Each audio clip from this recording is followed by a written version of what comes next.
January in Space History.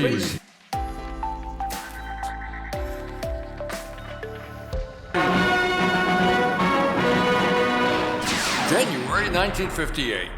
The first doctorate in space physiology earned. Air Force Captain Grover Schock came to Holloman Air Force Base, New Mexico in the 1950s to study weightlessness and zero gravity. Submerged in a pool at the New Mexico School for the Blind and Visually Impaired in Alamogordo, he deduced that when blindfolded, one cannot determine whether they are upright, upside down, or in any position in relation to any of their surroundings.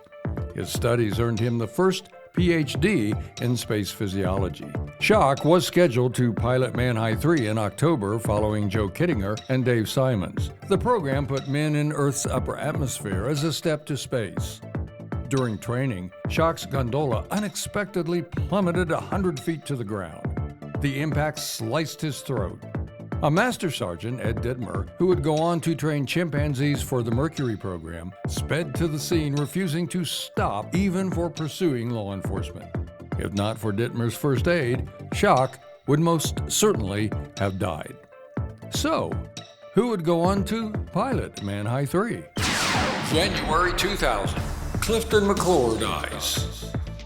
Manhigh's final flight carried Lieutenant Clifton McClure 42 years before he would pass away on January 14. McClure lifted off on October 8, 1958, and rose to more than 90,000 feet in altitude. During the 12-hour mission, the capsule's interior temperature rose dangerously, causing McClure's body temperature to spike at 108.6 degrees. He endured 137% more heat than was believed the human body could tolerate, but still performed his tasks and safely descended. Subsequently, McClure applied to be an astronaut. NASA turned him down. The reason? He was too tall. Now, about Master Sergeant Ed Dittmer. January 31st, 1961. Ham the chimpanzee rockets upward.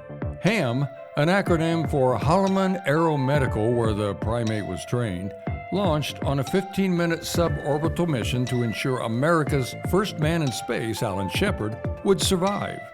At the time, some scientists theorized a body couldn't function in weightlessness. Chimps can learn tasks. HAM performed them well and proved that theory incorrect.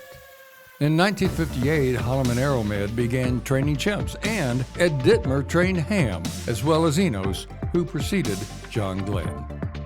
And that's January in space history. Be sure to follow and like us on Facebook and YouTube, and check us out on nmspacemuseum.org. Better yet, visit us in person in Alamogordo.